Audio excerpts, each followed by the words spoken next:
नमस्कार दोस्तों, मैं प्रतीक सहगल एक बार फिर से आपका स्वागत करता हूं अपने इस फाइनेंशियल चैनल पे। उम्मीद करता हूं आप हमारा चैनल लाइक कर रहे होंगे और जरूर से शेयर कर रहे होंगे और हमें वाले वीडियोस पसंद आ रहे हैं। इस वीक में काफी क्वेश्चंस आए थे जो आज एड्रेस करते हैं। बेसिकली क्वेश्चन एक ही तरह के हैं कि मार्केट में स्टेबिलिटी, मार्केट की दिशा।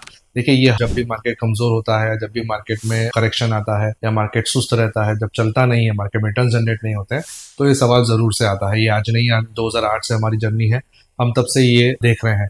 देखिए, मैं आपको आज एक सिंपल आंकड़ों के द्वारा बताना चाहूंगा कि वेल्थ क्रिएशन एकदम नहीं होती है। वेल्थ क्रिएशन में समय लगता है। आपने अगर 2023-24 में इन्वेस्टमेंट किया और आज आप सोच रहे हैं कि आपकी वेल्थ क्रिएट हो जाए, तो वो प्रैक्टिकली पॉसिबल नहीं है और आपको ऐसी कोई उम्मीद रखनी भी नहीं चाहिए। आप समझ के चलिए कि पैसा टाइम लेता है बनने में। मैं आपको एक सिंपल एग्जांपल बताऊं कि मोदी जी का सपना था कि भाई हम बुलेट ट्रेन इंडिया में लॉन्च करेंगे। सपना 2014 से देखा, 2019 से उन्होंने एग्जीक्यूशन शुरू किया।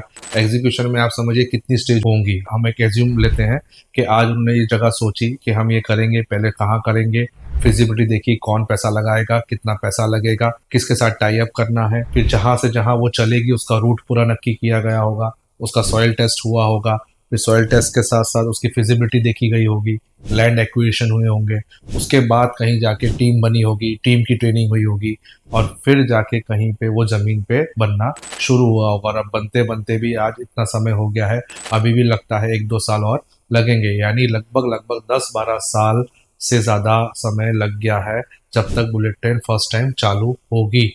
तो आप समझिए कि जब एक चीज़ को लाने में, अभी तो सिर्फ अहमदाबाद से मुंबई की बुलेट ट्रेन लग रही है, तो इतना प्लानिंग चल रहा है, इतना समय लग रहा है, तो ये तो वेल्थ क्रिएशन है। वेल्थ क्रिएशन को भी देखिए दोस्तों, आपको 5 साल, 10 साल, 15 साल, 20 साल, 25 साल देने पड़ेंगे। जितना ज़्यादा समय, उतनी वेल्थ क्रिएशन आपकी ज़्यादा बेहतर होगी और सस्टेनेबल रहेगी। आपको मैं कुछ उदाहरण देता हूँ। जब आपको याद होगा कि हमेशा क्रैश की बात होती है तो 2008 याद आता है। 2008 का सबसे बड़ा क्रैश सबको याद है। अब एक सिंपल एग्जांपल लेते हैं कि वो क्रैश से कुछ लोग ना डरे हों और उन्होंने उस समय इन्वेस्टमेंट स्टार्ट किया हो। तो आज 2008 और अभी 2026 शुरू हुआ है, तो जनवरी 2008 में क्रैश आया था। मैं जनवरी 2008 से जनवरी 2026 का अगर डेटा लेता हूँ, कोई भी ऑल कैप फंड्स, समझ लीजिए HDFC का ऑल कैप फंड ले लिया और निपॉन का मैंने आपको मिड कैप फंड दे दिया, ये दो फंड का अगर मैं आपको सिंपल सिंपल एग्जांपल दूं, और किसी ने 25,000 की, ऐसा भी 25,000 इस वजह से कि हमारे लगभग लगभग 24-25 वर्किंग डे होते हैं महीने के अंदर। तो अगर 24-25 वर्किंग डे के हिसाब से अगर मैं रोज का 1,000 रुपए गिनूं, तो 25,000 की हमारी मंथली SIP हुई। 25,000 की SIP किसी ने तब स्टार्ट करी होगी और वो SIP कंटिन्यूस चली है विदाउट एनी रिडम्पशन या विदाउट एनी स्किप, यानी कभी भी उन्होंने पॉज नहीं करी है या बीच में कहीं भी SIP को स्टॉप नहीं किया है। कंटिन्यूशन में वो SIP अगर यहाँ 2008 जनवरी से अभी तक चली है, तो मोटा मोटी उन्होंने इस SIP के अंदर 54,25,000 के आसपास इन्वेस्ट किया, यानी 54,25,000 उन्होंने अपनी कैपिटल इंड्यूस करी है मंथली 25,000 के हिसाब से। और आज के हिसाब से अगर मैं उनकी वैल्यू गिनूं, अप्रोक्स 3.21 CR है। ये exactly Nippon mid cap fund की मैं आपको बात कर रहा हूँ, कोई भी एज्यूम्ड फिगर्स नहीं है। यही चीज़ अगर ऑल कैप फंड्स HDFC का अगर हम लेते हैं, तो उसी में यही डेटा है। अगर आपका इन्वेस्टमेंट 54.25 लैक्स है, 54,25,000 रुपये आपने अगर इन्वेस्टमेंट किए थे HDFC फ्लेक्सी कैप फंड में, तो उसका अप्रॉक्स वैल्यू 2.83 CR के आसपास अभी पहुंच गया होगा। यानी आप समझ के चलिए कि कितने टाइम्स हो गया। और यही चीज उस समय जो लोग डर गए या जो लोग मार्केट से बाहर निकल गए, इन्वेस्टमेंट नहीं किया, उन लोग तो मार्केट में एंट्री नहीं ले पाए या महंगे में एंट्री ले पाएंगे।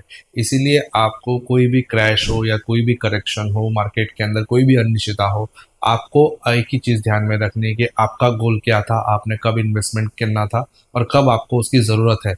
आप अपने गोल के हिसाब से चलिए। मार्केट में अप्स एंड डाउन्स रहेंगे। मैं आपको एक और एग्जांपल देता हूँ।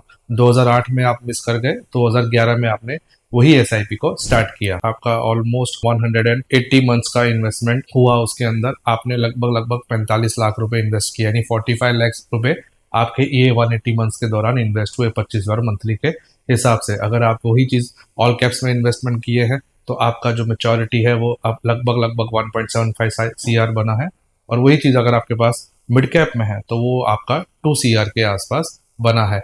तो आप देखिए कि दो कैप्स मैंने आपको बताया, एक मिड कैप्स एंड एक फ्लेक्सी कैप्स, दोनों में आपको लगभग लगभग नजदीकी रिटर्न है, पर कितना टाइम रिटर्न है। यानी आप अगर 2008 में मिस भी कर गए हैं, 2011 में किया, 15 साल तक कंटिन्यूस आपने वो SIP चलाई for a period of 15 years, तो आपको 45 लैक्स के सामने ऑलमोस्ट 1.75 CR मिले हैं। ये एक्चुअल रिटर्न्स हैं जो लोगों को मिले हैं इन फंड्स के अंदर, ये कोई भी एज्यूम फिगर्स नहीं है। और अगर लंबा पीरियड देखना चाहते हैं, 20 साल का पीरियड हम देख लेते हैं, 2006 से जनवरी 2006 में यही दो चीज़ों में किसी ने एसआईपी शुरू करी होगी, तो उनका लगभग लगभग इन्वेस्टमेंट 60 लैक्स का हुआ होगा 240 मंथ्स में। और अगर वही अमाउंट मैच्योरिटी की बात करें तो 3.7 CR हो गया, यानी 5 साल पहले आपने इन्वेस्टमेंट किया 45 के बदले 60 लैक्स का इन्वेस्टमेंट हुआ, यानी इन्वेस्टमेंट कितना भरा आपका 15 लाख। बट आपका जब 15 साल का इन्वेस्टमेंट था तो आपको जो रिटर्न मिल रहा था वो 1.7 into CR मिल रहा था। और अब अगर आपका जो ये पीरियड 5 साल हमने बढ़ा दिया तो यही रिटर्न जो है आपका ऑल कैप्स में 3.7 CR हो गया है और मिड कैप्स में 3.9 CR के आसपास हो गया है, उससे ज़्यादा ही हुआ है। तो ये एक्चुअल फिगर्स हैं जो लोगों को मिली हैं। आप सिर्फ देखिए 5 साल के दौरान में, जिसमें 2006 में इन्होंने इन्वेस्टमेंट किया जब मार्केट में तेजी थी, 2006 2007 में, 2008 2009 में बहुत बड़ा क्रैश आया, 2012 में मार्केट कमज़ोर था क्योंकि तब इंटरेस्ट रेट बहुत ज़्यादा हो गए थे, 12% हो गए थे, इन्फ्लेशन हमारा बढ़ गया था। तो आप ये समझिए इस पीरियड में बहुत सारे नेगेटिव न्यूज़ भी थे, ब्रेक्सिट हुआ था, फिर हमारे यहाँ अकाल भी आया था 2015 में, फिर आप समझ के चलिए 2008-9 में लेमन ब्रदर्स का इशू हुआ था। तो ये पूरे पीरियड में कुछ ना कुछ चलता रहा है, पर फिर भी ये आपको रिटर्न्स मिले हैं। तो कहने का मेरा मतलब है कि आपको अपनी जर्नी कंटिन्यूस रखनी है, ब्रेक फ्री रखनी है, और आपको ट्रस्ट रखना है कि मार्केट में आपको इतना बेसिक रिटर्न्स मिलेंगे ही मिलेंगे। कोई भी न्यूज़ या कोई भी अनसर्टेनिटी की वजह से अपनी एसआईपी बंद ना करें, अपने पैसे को विड्रॉ नहीं करें, अपने गोल पे फिक्स रहिए कि मेरा ये साल का ये गोल है। उस गोल से 1 साल 1.5 साल पहले आप ज़रूर रिव्यू करें अपने एडवाइज़र के साथ कि एसेट एलोकेशन में कुछ चेंज करना है कि नहीं करना। बाकी जो इन्वेस्टमेंट आपने स्टार्ट किया है विथ प्रॉपर एसेट एलोकेशन, उसको कंटिन्यूस चलने दीजिए। न्यूज़ या ये डिस्टर्बेंस की वजह से अपने इन्वेस्टमेंट को हर्ट मत करिए। उम्मीद करता हूँ मेरा पॉइंट आपको क्लियर हुआ होगा। कोई भी डाउट्स रहे होंगे आप हमें ज़रूर से बताएं। पसंद आया है तो ज़रूर से शेयर करिएगा। Thank you very much.